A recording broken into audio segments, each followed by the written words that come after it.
There's more we got to get into. Who wins championships, though? You should know this better than anyone. Defense. The defense. So let's spin it forward to now to how these departures essentially will affect Dallas in their division. So last season, as you mentioned, the Cowboys finished in first at 13-3.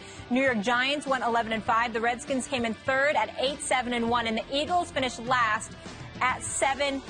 Max, based on these defensive losses, are the Cowboys still the favorites in the NFC East right now?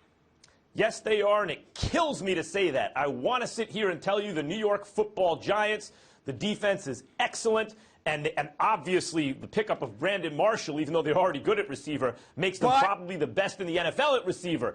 Here's the problem with the Giants. They have still not addressed their offensive line. And ultimately, it's hard to imagine the Cowboys' secondary being even worse, but even if it is slightly worse, and the defense is slightly worse, as I mentioned, they're a ball control offense, probably the best offensive line in the game, great running back, excellent quarterback. That's how they win. Though the Giants match up well with them, they don't match up well with the rest of the NFC compared to the Cowboys. Here's the Giants' offensive line right now. They signed T.J. Fluker, who's been a bust so far. That's why he was available. If they put him at right guard and move Eric Flowers to right tackle, Richburg and Pugh are good at center and left guard. They still need a left tackle. Clady is available, I guess, still, but he can't stay on the field. Very difficult to find a left tackle in the draft who's ready to play now. So it's and that's assuming that that Flowers can play right tackle and Fluker can be pretty good because he's so big and he has untapped potential. The Giants' offensive line was their Achilles heel last year, and they still haven't addressed it. So it's the Cowboys still #1 by a little bit less than they were.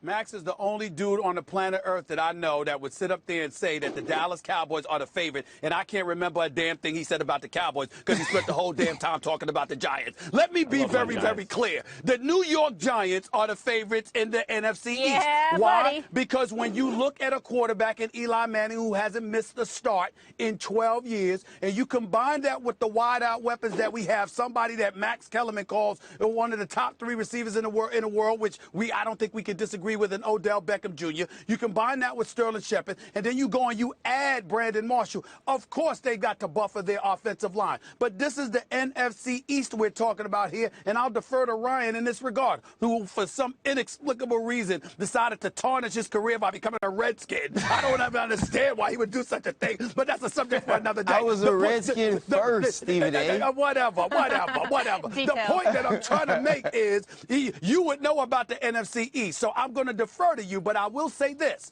I'm looking at the Redskins, question marks about Cousins because of how they handled him and whether or not he's going to really want to be there, even though he's going to be there because he signed that franchise tag. Deshaun Jackson's gone. Pierre Garçon is gone. You've got to wonder about Jordan Reed, Matt Jones. You got to wonder about Doxson and Crowder and these boys, even though I like Crowder a lot. But the rest of their receiving core is a question mark along with their defense. I'm looking at the Eagles. I like what they did with Alshon Jeffrey. I get all of that, but there's still too many question marks. When I look at the Dallas Cowboys, damn it, they're the Cowboys. They're an accident. I look at the New York Giants, and I'm thinking about the potency of their offense and the reliability of their quarterback and a much improved defense. I think that obviously you got to modify some things with your offensive line, but in the end, that's not enough to offset the receiving weapons that they have. I think that will be enough in a tough NFC East to give the edge to the New York Giants as the favorites in that division.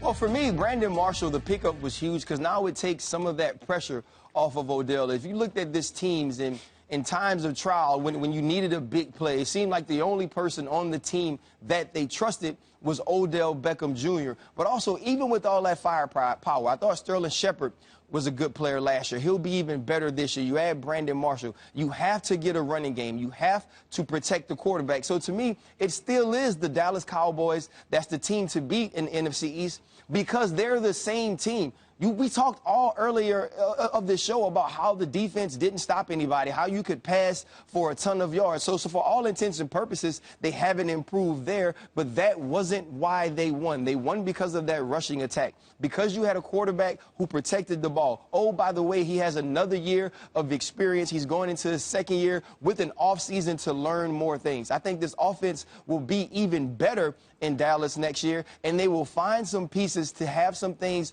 on defense to get enough stops, to win enough games, to win the NFC East. I still think the New York Giants are the worst possible matchup for the Dallas Cowboys, but I think the Dallas Cowboys match up better against the rest of the NFC and the rest of the NFC East and by the than way, the Giants do right now. let's not sleep on the Eagles, because the Eagles got better, and let's not forget that when Lane Johnson was in the game, when he wasn't suspended, that was a nearly elite team last year. You can question the quality of opposition, but when you look at the point differential and all that, they were elite or next thing to it, a defense that was trending in that direction. And when Johnson came back at the end of the year, they started winning again. So that team, and then they just got better in the offseason, giving Carson Wentz a real weapon at receiver.